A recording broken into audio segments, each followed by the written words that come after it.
good evening or good morning, depending on where in the world you're signing in from today. I'm fortunate today to be joined by Rick Van Nieuwenhuizen, President, CEO, and Director at Contango Ore, and Wayne Bramwell, Managing Director and CEO at West Gold Resources. How are you both doing today? Doing good. Doing well, Bianca. Thank you. Looking forward to the new year. Me too.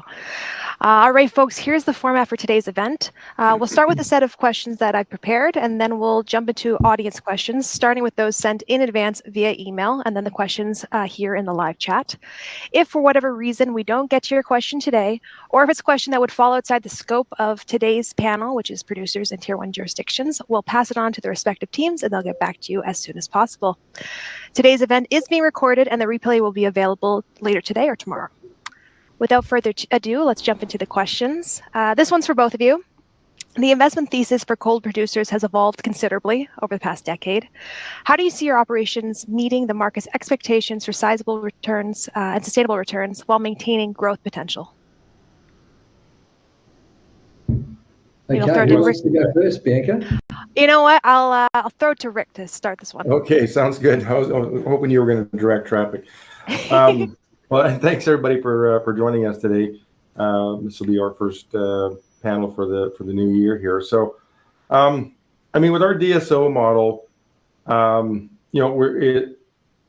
we think we're confident in being able to continue to produce gold. Obviously, we've had a bit of a setback last year with the 20% reduction from the bridge weight restrictions and some of the other things that affected our guidance in terms of the amount of gold we were going to produce, but it reduced it by about 10%, the bridge weight restrictions, and it did cause the cost to go up, and that's I think was probably the more concerning thing with investors. But we've kind of taken that hit now. You think about a 10% reduction in production. But we had basically a 50%, almost a 50% correction in the share price. Kind of depending on what time period you want to take it. But we, you have to, you look back at last year, gold price was doing well. Trump wins the election, gold price gets knocked in the head by $200 an ounce US. Everybody went down. The gold price has been sort of fluttering around that, $2,500, $2,600 level. Maybe now getting a little bit better, but it's kind of like it's a reset. But all the equities just got hammered. I mean, most everybody's down 20 to 30%. We're down more because of the reduced guidance and the increase in cost. But I guess I would still submit that our approach.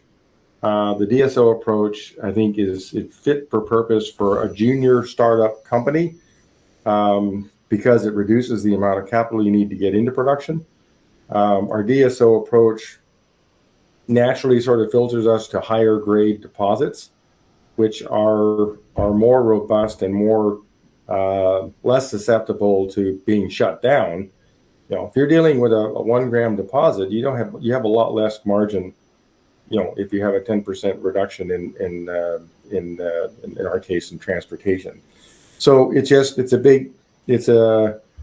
think the model's still the right model. It's fit for purpose for this market.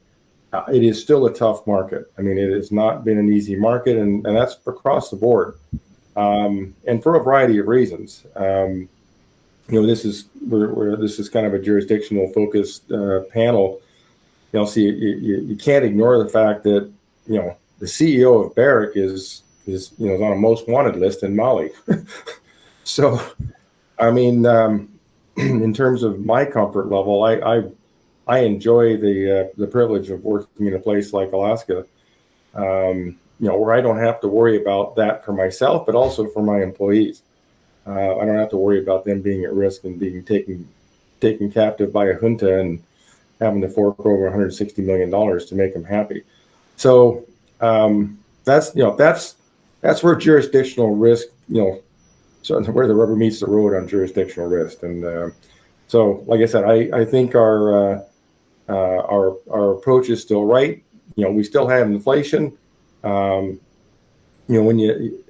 you think about when we did the feasibility study at Moncho, we used a $1,400 gold price, and now the price, the guidance price we're using is $2,500 gold, US dollars. So that's $1,100 difference. So, and when you have that, the first thing you do is you look at your cutoff grade, and you're going to go, oh, I'm going to reduce my cutoff grade. So there's a big factor in why the costs go up, because now we've in our case, it's effectively a gram of gold that we've reduced the cutoff grade by. And this is just how you run a mine. This is no mine's really going to purposely not run it that way. Now the consequence of that is I have another year of mine life. So anyways, all those things have to be sort of considered and put into the valuation. And I don't think the market gets it right away. It always takes a while. They always focus on the bad news, and everybody sort of focus on the good news. We're going to generate more gold, and so we get more exposure to that gold upside, if that's what you want to speak to. But also, we're going to continue to generate strong cash flow. So, does it pain me that the share price took a hard hit? Hell yeah, but I know we're still in business, and we're going to generate good cash flow. So, thanks, Rick. Same question to you, Wayne. Bianca, just to reframe the question, it was, how does the industry meet the market expectation? In some sense, I can state it in a very simple manner. We as a gold industry have to show shareholders that we can take their capital and allocate that pragmatically, such that we can generate sustainable returns. That's a really simple statement, but we are running complex businesses. We are running capital-intensive businesses, and we are extracting a non-renewable resource in gold. So you've got this interplay between having to invest capital to extend mine lives and improve efficiency. So really, as a sector, I think, and why the sector is particularly in a difficult point at the moment, is the gold price in US dollars or Australian dollars is at record highs.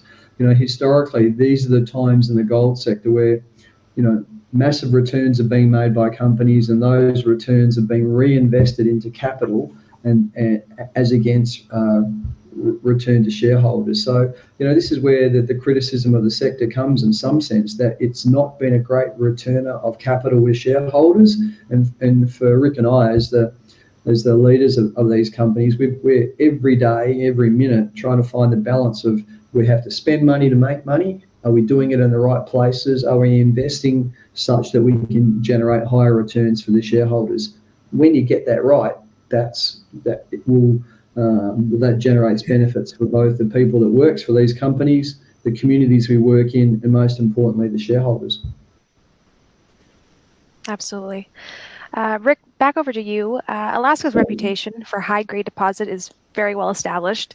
How does the grade tonnage relationship at Peak Gold, combined with your partnership model, create a potential template for unlocking other Alaska deposits? Yeah, I think it's true. We have we have a lot of great quality deposits here, but that's kind of driven by the lack of infrastructure. If we had more infrastructure, we could afford to mine lower grade deposits. So, there's I think Alaska geology is very special, but it's it's still geology, and rocks are rocks. So those two things do kind of play hand in hand. And I think it's a good fit again for our business model of focusing on high quality deposits and focusing on using other people's mills to process these things. But most of that is driven by the difficulty in permitting. If it were easier to permit things and you can get it done in 2 or 3 years, like in any sane jurisdiction, you could afford to take that risk. But when it takes 10 plus years, no shareholders are going to just hang out for that long. So that's what's driven our model. Hopefully one of these days we'll have our own mill, and that'll. I think the hub and spoke model still works for that. I like being in charge of our future. I like that, that aspiration of being in charge of our future, but that requires we either acquire a mill or build a mill. And as I said, building one's going to take a lot of permitting risk. So, but I think it does. It again just sort of emphasizes that the model we're taking as a junior startup company. I mean, if you're a bigger company, you can take on different challenges. But given that it is still, again, a very tough market and equity valuations are not great for everybody, including the Barricks and the Newmonts of the world. By the time it trickles down to our size company, it's, the valuations are really tough. So I think again the model that we've used is the right model for us. We've got good quality assets, high grades, simple ore bodies. One's fully permitted. One is on its way to, we're working towards getting it permitted. But again, keeping it as a simple project will help get the permitting done in a timely manner. So. Awesome. And on your side, Wayne, Western Alaska's operational sophistication has evolved significantly. How has your background in metallurgy influenced Westgold's strategy in acquiring and developing assets that others may have overlooked?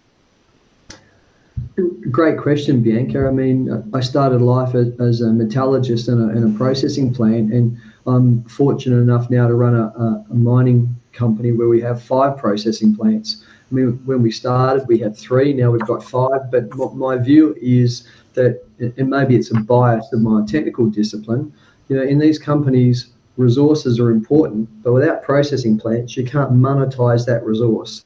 So, in speaking to Rick's point, the processing plants are, in some senses, the cash registers. They are the things that monetize the mineral resource, and without them, you've only got half the equation. So, from Westgold's perspective, when we've been looking at acquisitions, it's always a balance of, well, we've always wanted multiple processing plants because you have multiple opportunities for free cash and revenue from each one of those plants.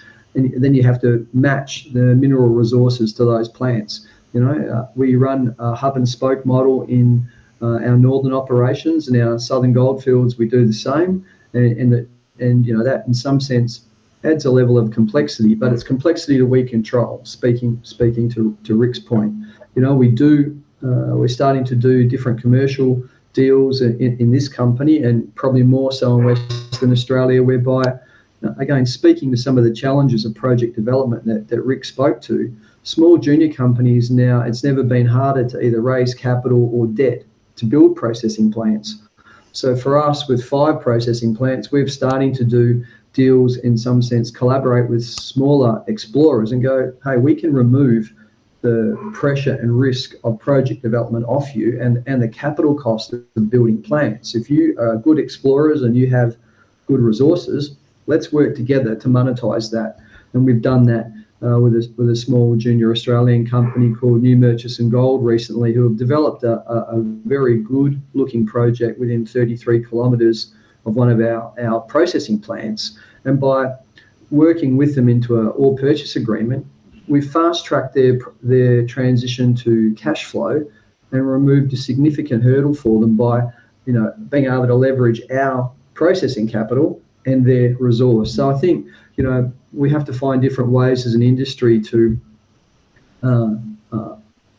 cooperate and get gold out of the ground. Sometimes if there is a certain appeal of owning your own plant, and in a scenario where there is no regional plants that you can leverage, your only option is to build your own. But yeah, as an industry, I think we have to be, again, back to my point about capital allocation.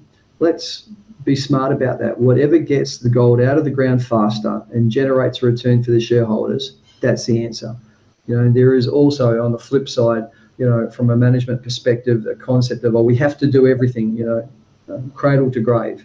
Well, that can be a really long journey in project development. And if there's a way of getting to a free cash position sooner, I think those options are becoming more and more assessed by junior companies. And as a producer, we're happy to work with those sort of companies and be less, if it works for their shareholders and works for ours, job done.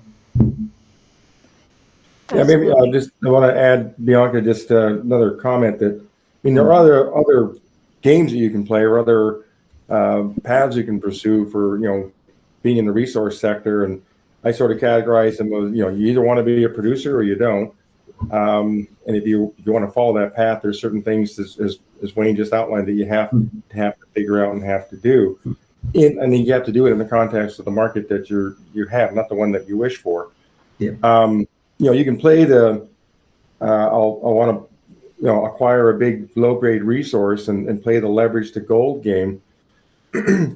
But in my opinion, that's a fool's errand, because if it's not economic at $2,600 gold price, and when I say 2,600, not today's spot price, but the price at which a bank is going to lend you money, or a debt financier is going to lend you money to build your project, if it's not economic at today's gold price, it's not going to be economic at $3,000 gold, because when gold's $3,000, and I'm obviously speaking in US dollars, when gold's 3,000, it's at 3,000 because either the government's printed a bunch more money and you have inflationary effects, or global tariff wars have resulted in higher costs for everybody, or they're just plain old, there's still inflation in the system and they're higher costs. So I this whole leverage to gold price thing, I just think is complete bunk.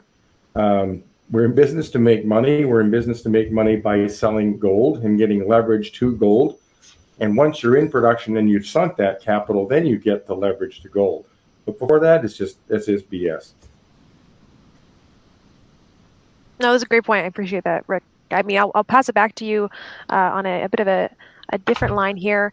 The integration with Fort Knox's processing facility represents an elegant solution to capital intensity. I'd love it if you could discuss how this approach might redefine the development pathway for mid-tier gold projects globally. Well, I think, and Wayne touched on this as well. I mean, I think we have to take advantage of the infrastructure we have, whether it takes a long time to permit new infrastructure or it costs a lot of money. Both of those are impediments. And they're bigger impediments for the smaller the company you are. So, I think this hub and spoke model, which is a lot more used in Australia than it is in North America. I don't know if it's the independent American way of thinking or whatever, but the fact is that we just don't have a lot of hub and spoke type models outside of the major producers. Like in Nevada, where you have Barrick and Newmont, and now it's the Nevada JV. But that whole thing is hub and spoke. I mean, they have 3 or 4 processing plants each, but that is the essence of hub and spoke. And should that have happened about 20 years sooner? Yes, but it didn't. And that's probably both big companies and egos and all the rest of it. But that is the model that I think the mining industry globally has to sort of think about. And I think investors have to understand that once you're established in a mining district, you have to give value for the upside that will be there. We're restricted by JORC and 43101 and SK 1300 in terms of reserves and what we can speak to. But if you control a district, you control a huge amount of upside, and with further exploration, you will be successful in that value, long-term value for shareholders. Hard to quantify in an NPV 8 type of a world, but realistic. Awesome. Wayne, there's a question here about Westgold's success in managing multiple underground operations. It clearly demonstrates a remarkable operational discipline. Curious what technological innovations have been crucial in achieving economies of scale. Look, we do run a complicated business. I mean, all of these businesses are complicated irrespective of the scale because of the variables we're dealing with. Operational complexity or operational discipline is something which honestly, as mine operators, we challenge every day. I mean, every day we have to find ways to get better. We've got 6 underground mines running at the moment. I mean, there are some commonalities amongst those mines. I mean, regionally they're separate.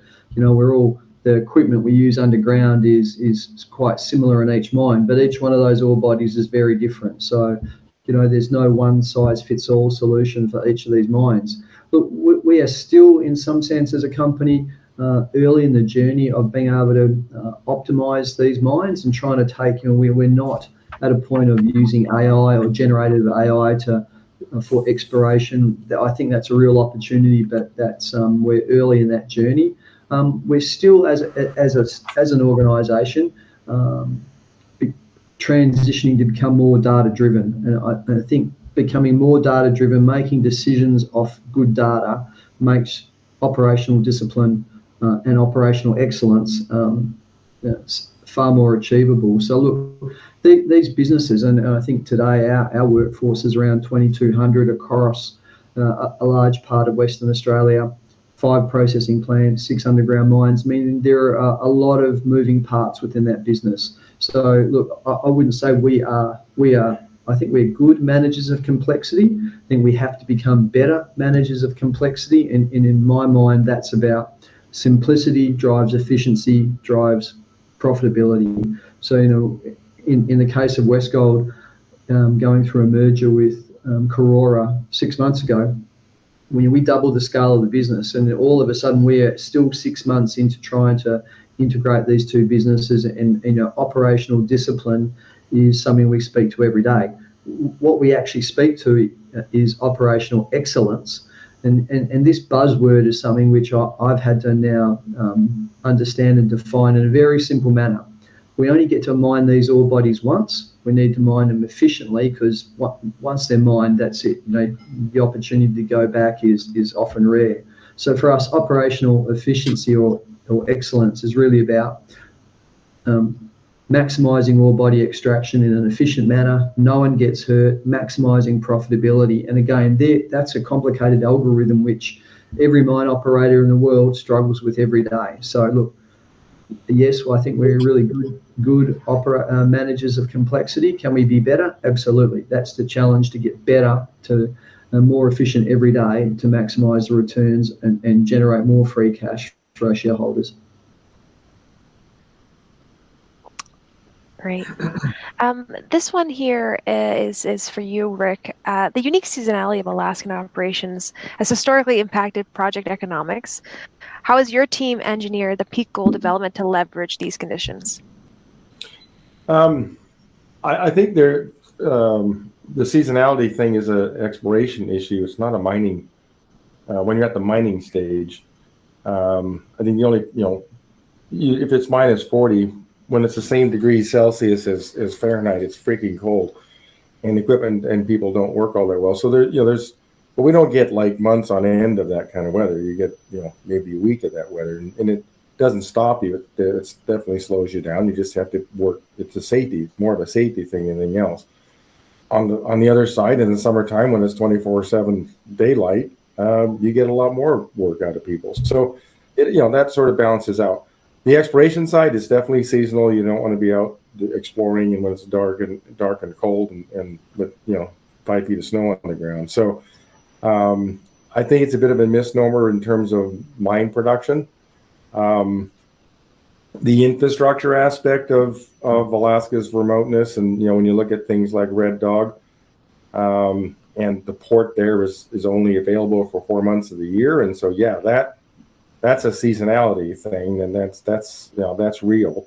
And so you have to have a huge storage facility for your lead and zinc concentrates. Yeah, that all costs money, and it's not making money if it's sitting in a storage shed north of Kotzebue somewhere rather than in a warehouse in London.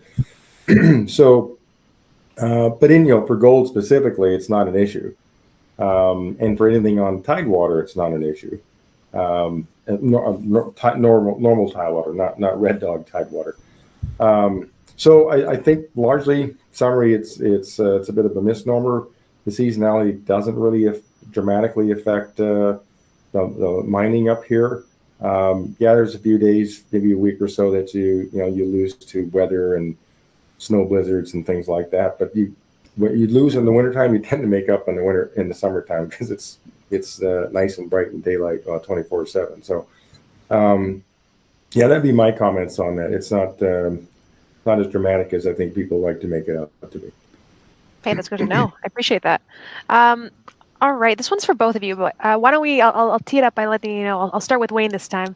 But the question is, as ESG considerations become increasingly important, how do your jurisdiction's regulatory frameworks provide competitive advantages in sustainable gold production? Wow, that's a massive question, Bianca.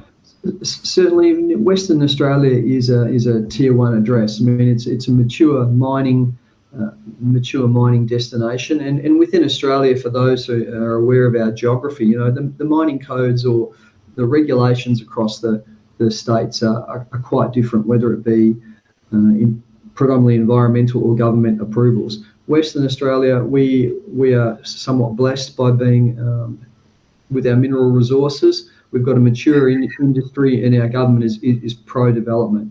So, I mean, that's not a code for prepared to take shortcuts with environmental or heritage issues. But look, as a jurisdiction, Western Australia is our home, and it's a place we're really comfortable with.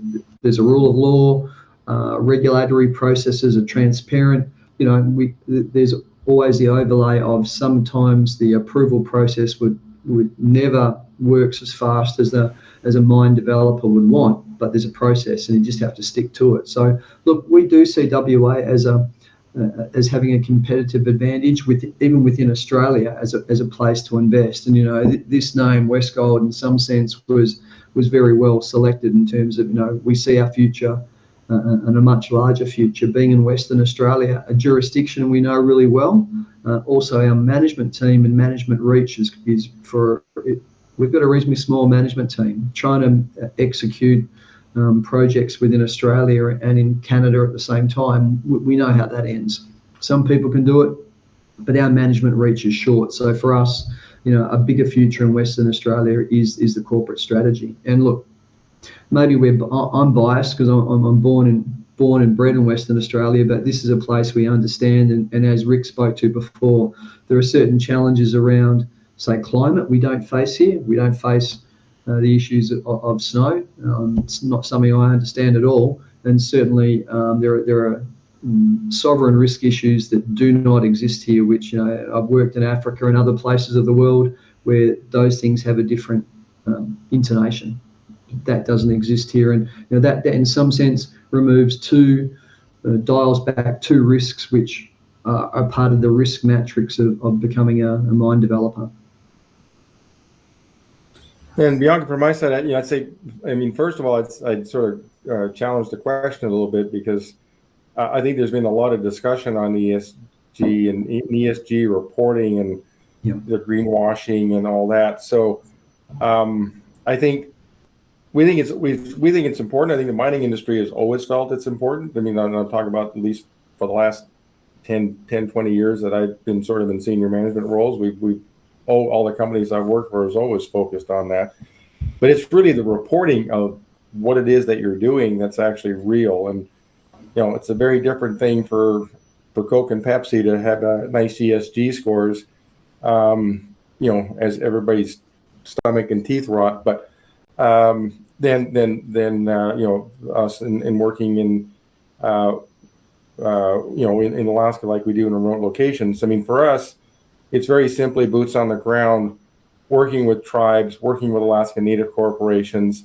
Any way you want to score that, those should be viewed as very positive. When you take our DSO model and basically taking advantage of existing infrastructure that's there, again, we have a very incredibly small footprint for developing a new mine. Manh Choh produces over 200,000 ounces of gold a year. If we built a new mill and tailings facility, it'd be a hell of a lot bigger footprint.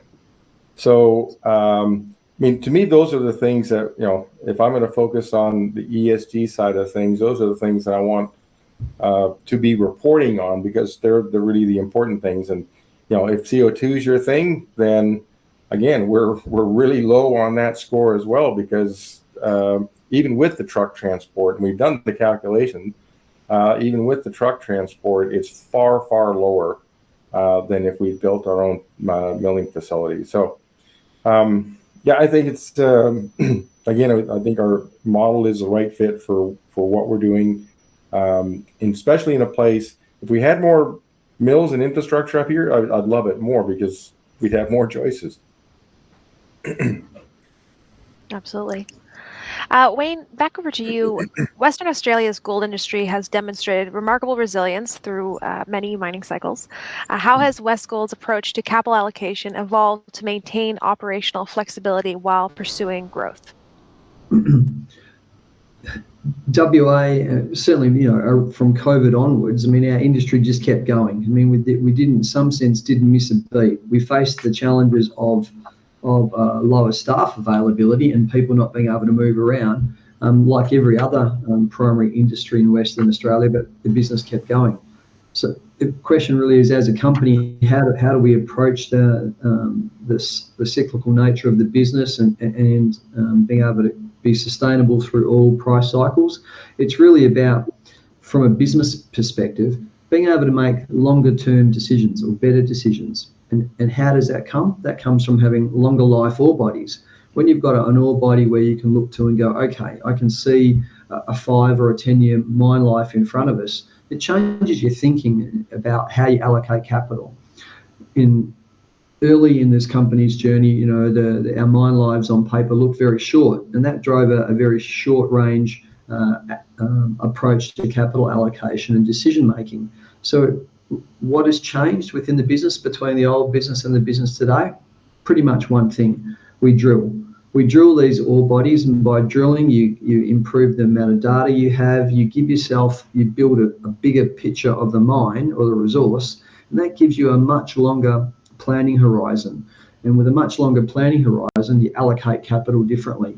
And that capital allocation is about, okay, we can now invest X million dollars in this widget, because this widget now will pay itself back in 2 years, but generate free cash for 5 years. So for us, the balance is in the last few years in the business is continue to drill, extend our mine lives, because with that we can take different approaches to capital. We're becoming, as a business, far less reactive to short-term aberrations in the market, and now having 5 processing plants, even a short-term hiccup in one mine or one processing plant, it has less of a negative impact on the business. I mean, in a previous life as a single mine operator, you live with one reality every day: 1 minus 1 equals 0.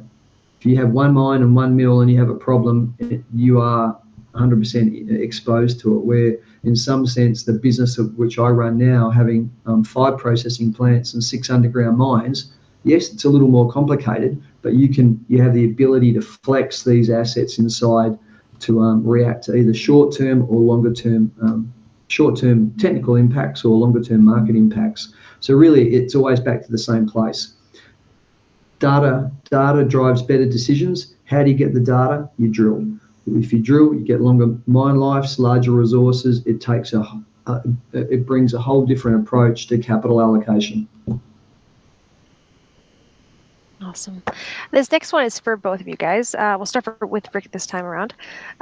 Looking at the next wave of gold discoveries, what geological characteristics in your regions most excite you about the district scale exploration potential? Yeah, that's an interesting question, because when I look at the industry globally, big high quality gold deposits are getting harder and harder to find. If you're a big company, you need to produce a lot of gold, which means you need a big deposit. When I look around, the only real deposit type that can consistently deliver a lot of gold is actually a copper deposit, a porphyry copper deposit. And then and that's why you see Newmont buying Newcrest, and because those are where the big deposits are. Now, that's a big boy game. That is not, you cannot be a junior company and play in that field. Porphyries are just big gargantuan systems that take a lot of, Wayne said, drill, baby, drill. That's what you have to do in a porphyry, just for a regular old porphyry. And it's bloody expensive. And then, whereas you may spend $10 million doing a feasibility study on a 1 million ounce gold deposit, you're going to spend at least $100 million doing a feasibility study on an average looking porphyry. So but that is where, if you want big ounces, that's where you got to go. And then you're playing that leverage game that I spoke about earlier, because they're not easy things to put into production. They're hugely expensive.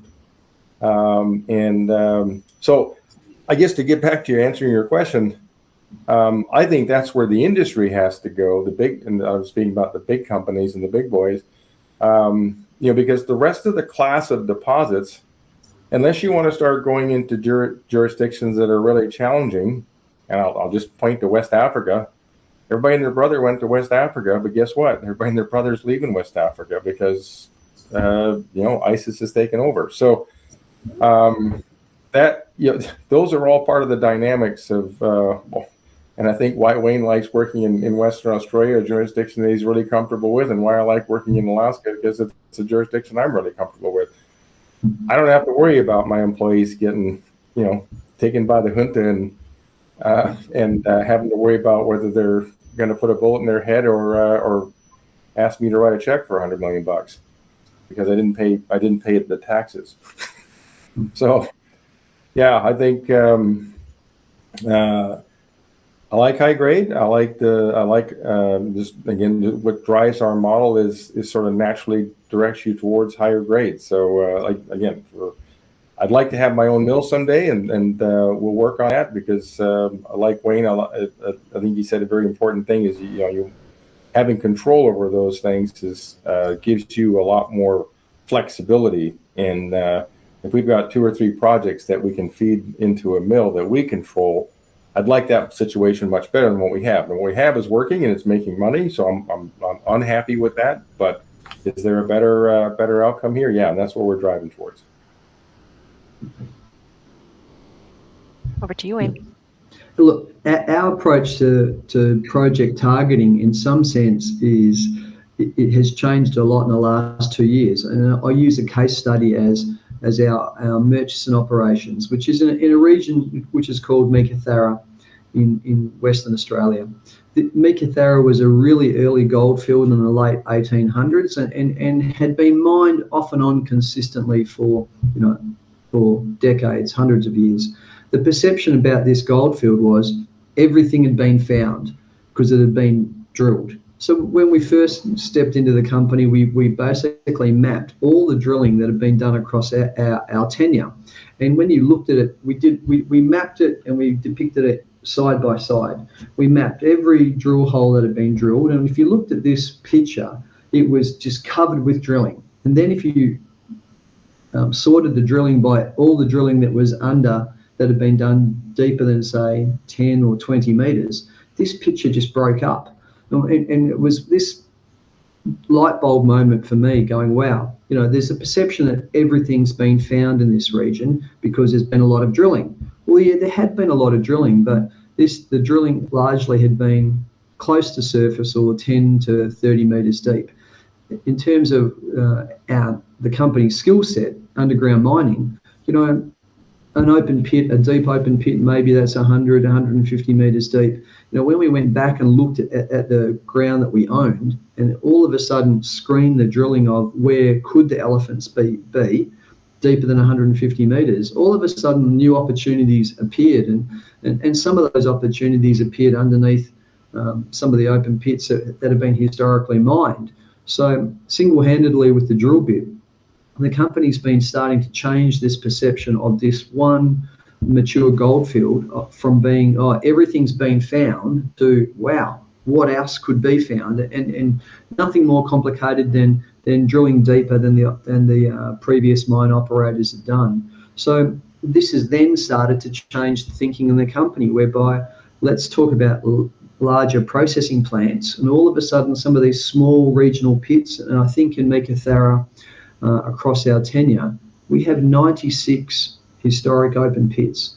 We've not drilled under many of these things, and some of these pits may be 30 metres deep, some may be 50, some may be 100, but all of a sudden we're taking, with a fresh set of eyes, we're taking a different look. So project generation for us is don't take anything for granted, look deeper. A good place to start is where gold's already been found, and in these mature gold fields, whether it's old shaft mines or small surface scratchings, taking a bit more science to those things, standing back and looking at the what ifs has started to generate positive benefits for us. So look, it's really don't take anything for granted. And back to Rick's point, it's drill baby drill for this company. Westgold's budget this financial year is $50 million Australian in drilling. Last year we drilled 25, and I think for a company of this scale now, and it's quite weird, a mining company run by a metallurgist who loves drilling. I don't know, I'm no genius, but drilling is extending our ore bodies and giving us more data. It's making us a better company. Amazing. That's awesome. Last question from my list, and then we'll start talking about the live chat and some of the questions submitted via email. This one again is for both of you, and not to make you work again so quickly, but I'll throw it to Wayne, or maybe I'll throw it to Rick actually, if that's cool. This one is: given the evolving landscape of gold production globally, what unique advantages do your respective jurisdictions offer that you believe will become increasingly important over the next decade? If I'll start on that, Sorry. I mentioned permitting earlier, and that's always been the challenge in the U.S. specifically. The state of Alaska is very pro-development, very high standards. We recognize we work in a pristine environment in Alaska, but we have very high standards for water quality, air quality, etc. Protection of species like caribou and moose and bear and what have you. So we have no problem, meeting those standards, and the industry in Alaska is used to working with local communities, whether they're a landowner or not. An official landowner, whether it's a tribal organization, which traditionally doesn't own a lot of land. The exception being at Manh Choh, where the tribe owns all the land. But the challenge has always been the U.S. federal government in permitting in the United States, and obviously with the Trump administration coming in, and an alignment now, even with both parties, the Democrat and Republican parties in the U.S. are starting to understand this, and this is coming about because of the focus on critical metals. They're starting to understand that if you want to have control on the production and the deliverability of metals and metal products that go into all the EVs and the battery metals and wind and solar power generation, nuclear power generation. If you want to have control of the supply chain, you have to address permitting. And so I think that's probably the biggest single thing that'll happen in the next couple of years, is I think we will get a permitting reform bill put in place at the federal level. And as I said, I think from the state side, it's a very reasonable place to work with. And getting to a place where we can get a significant project permitted in 2 to 3 years, that will make a lot of difference, and it would certainly make a difference in my attitude in terms of, would we build our own mill versus, trying to figure out how to send it somewhere else. So that's what I see on the horizon. I think, and again, it's not just because there's a Trump administration in office. I think it's the realization from both political parties that if you want to address the critical metals dilemma that we have in the United States, because we offshored all that stuff. We don't have processing facilities in the United States. It takes 15 years to permit a new mining operation. You're not going to have security of supply chain with that kind of approach. So I do think that's going to change, and I think that's going to be very, very positive for the mining industry at large. Bianca, I might talk about the two positives I see on a different tack in terms of Western Australia and Australia. The two real positives we've got here for the industry, the gold sector and the mining sector full stop, is people. We're not blessed with a large population in Australia, but we've got some really smart people here. And, Westgold is based in Perth. I think about Perth as the sort of the Silicon Valley of the mining sector. I mean, there are some really smart suppliers here, and technical people, non-technical people, but the population base may be small, but we have got some really skilled people here, and whether it's mine technology, processing technology, that expertise sits here. The other positive for the sector and the country really has been the equity markets, and this is where now Westgold is TSX listed and ASX listed. I'm starting to understand how the journey of both of those two markets post-COVID, and our equity markets have been really supportive of the sector, whether it be producers or explorers during this whole period. And that support can often be commodity specific. And speaking to Rick's point, the fervour around battery minerals was really strong in Australia. Lithium explorers had their moment in the sunlight whereby they could raise as much money, and rare earths were there. The gold guys are starting to get a little bit of love in the last 12 months, but our equity markets has been still quite supportive of the resource sector, and that's been a blessing certainly during the hard times. But yet, two positives: the people and the equity. If you've got the missing ingredient, if you've got equity and you've got the right people, then all you need is good resources. So that's about exploration and drilling. Amazing. Well, folks, let's open up the questions to the audience here. We have a few questions from email, from the live chat. I'm going to jump to the one that's specifically on theme for today's panel, which is, tier one jurisdictions, producers. They're asking the question, what do you mean when you say tier one jurisdiction for gold production, which maybe was where we should have started in the first place. And I know both of you have kind of alluded to some of the qualities that make up the tier one jurisdictions you're both in, but just the phrase tier one jurisdiction for a gold producer, what does that mean to you folks? What are some of the qualities? I'll throw it over to Rick to kick things off. Yeah, I think it's rule of law. I think that's the number one and probably the most important aspect of a tier one jurisdiction. I think it's that combined with rule of law as it affects mining. So, having a great jurisdiction that doesn't understand mining, you need both of those, and certainly Alaska qualifies for that. Obviously, Western Australia, all of Australia probably qualifies, but it's just, I think those are the two main things you have to have. So when it's familiarity with mining, it's the whole gamut. It's how do you permit a mine? Do the regulators really understand what it is you're doing? And so I think those are the two main important factors of what we mean by a tier one mining jurisdiction. So those are the things that I focus on. And the rule of law, like we talked about Mali and West Africa, it had it for a while, but it's losing it big time. What do you say, Wayne? 100%. I think rule of law, a clear regulatory framework. I'd say coffee's important as a tier one mining jurisdiction, but that's more about me, Bianca. Infrastructure, which is something Rick's spoken to. I mean, a tier one destination for, when I think about it, is really rule of law, clear regulatory framework,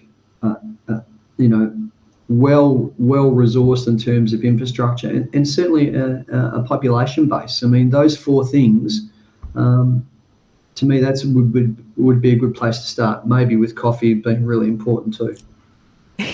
I'll just follow up on what Wayne mentioned about infrastructure, because it's obviously a clear advantage. And in Alaska, we always say, hey, we got the ability to build infrastructure, but we need a permitting regime to be able to do it. And that, hopefully, again, this whole critical metals discussion gets people's mind focused on the fact that we can't have a green, non-carbon energy and transportation future without a lot of mining. And when you add AI to the mix, it means it just increased it another big swatch. So we'd love to have more infrastructure up here. We'd love to have, let's build a few hydromet facilities up here so we can actually produce actual metal, not just metal concentrates, things like that. So So those are the discussions that we're starting to have with a broader group of both at the capital end of the spectrum, but also at the political end of the spectrum. And the political end of the spectrum, that's where the mind shift has to take place, because the capital will follow because you've got a tier. The rest of it is tier one. You just don't. What we need in Alaska is more infrastructure. So, but in order to get more infrastructure, we need to be able to convince people that we can permit it. Fair enough. Fair enough. All right, folks, I can already tell we're running short on time and probably won't get through all of the questions in the live chat. Everything that's left is a little bit less focused on our topic of today's panel and more company specific. So I think we have enough time for one apiece, and then I'll throw it to each of you for final remarks. We'll start. I'll start with you, Wayne. I got two questions here, so I'm going to try to do my best to combine them. The question really boils down to, what do you think is the largest contributing factor for the current share price performance? Just anything any context you can provide, I think would be helpful about how you sit on the stage with other gold producers as well. Yeah. The biggest factor that's impacting share price at the moment, in a word, impatience. And look, I don't say that flippantly, but the reality is where we are in our corporate journey. Two companies come together of the same size, Westgold, Karora, put these things together. On day two, these things, it's not 1 + 1 = 3 on day two. We're 6 months into the integration of these two businesses. We've doubled the size of the business, and I understand this is fact. I can't change it, but the market is impatient for immediate results. I mean, it takes time. It's no different than trying to develop a project whereby you just don't press 2 buttons and the lights come on. It takes time. So we're grinding our way through the process of growing our production base, and even our last quarterly result is a record for Westgold as a brand. But in some sense, we were disappointed. We would have liked a lot more. The shareholders would have liked a lot more. But what we're trying to do, set this business up for long-term success. That takes a little bit of time. That's not an overnight thing, and that's probably the thing which is most impacting where we are on the journey. The market's impatience for immediate returns. Look, immediate returns in some sense are really easy to do, but that's not sustainable. That is a lightning strike, which is not what we're about. We're trying to build a long-term sustainable business that can generate consistent returns every year to the shareholders. And what we've done, we've now got a much bigger machine which we're optimizing to do so. It takes time, and I know time's not no one's friend, but that's one thing which we're conscious of, where we're doing it as fast as we can, and if we get it right, well, then the benefits come. Thanks, Wayne. Well said. This one is for you, Rick. Are you making any progress on reversing the all-in sustaining cost headwinds you recently faced? Yeah, it's a bit like Wayne's answer. It's these things aren't immediate, and look, it's a plan, and it's a plan from Kinross that reduced the level of production and increase the commitment increase in cost. And it's all about transportation. Those costs those costs don't change. They don't get if you transport less ore, they don't go down. It's those costs are, the truck holds what a truck's going to hold. Short answer is we're working with our bankers to fit the hedge delivery schedule and the debt schedule to the new mine plan, and I'm not concerned about it. It's a process you have to work through, and we also had the holidays, so not much happens for almost a month there. So we'll get that squared away, and then meanwhile, the federal government now has approved the funds for the Chena Floodplain Bridge upgrade. So that at the federal level, that's happened. But it'll be a process for the state then to go back through and reassess the bridge weights to see, okay, now that we have, now we know we can get the bridges fixed in, whatever it is, 2 or 3 years. Does that do we redo the algorithm that generates, what the bridge weight should be? So I know all that work is going on, and we're also working on how do we reduce moisture content of the ore, and And then how do we reduce the amount of snow and ice in the wintertime and the mud in the summertime? So yeah, all those things are going on, but Wayne's answer was kind of a perfect perfect answer for me to say, yeah, yes, they're not immediate. It does take time. But bottom line, we're going to produce the same amount of gold. In fact, we're going to produce more gold because I mentioned, we've lowered the cutoff grade by 1 gram. I mean, most gold deposits are 1 gram of gold. So we lowered our cutoff grade by 1 gram. So we've got more ounces. It'll be over a longer period of time. And yes, lots of work going on to address, to see the net transport of ore to the mill back up. But give us some time, and we'll continue to report on that as we get more information coming in. We'll have our first gold pour for 2025 here in February. For basically, it's the month of February. So we'll be reporting on that as that happens. So amazing. All right, folks, I'll say right now to those folks who submitted questions that we didn't get a chance to get to, very sorry, but we will submit that to the respective teams, like I mentioned at the beginning, and they will get back to you. A big thank you to everyone who joined us today, and a huge thank you to Wayne and Rick. Thank you so much for answering all of my questions, all the audience questions, and for sharing all of your powerful insights. I want to close off today with your final remarks. Why don't we get started with Wayne? Thanks, Bianca, and thanks, Rick. Thanks for everyone who patched in today.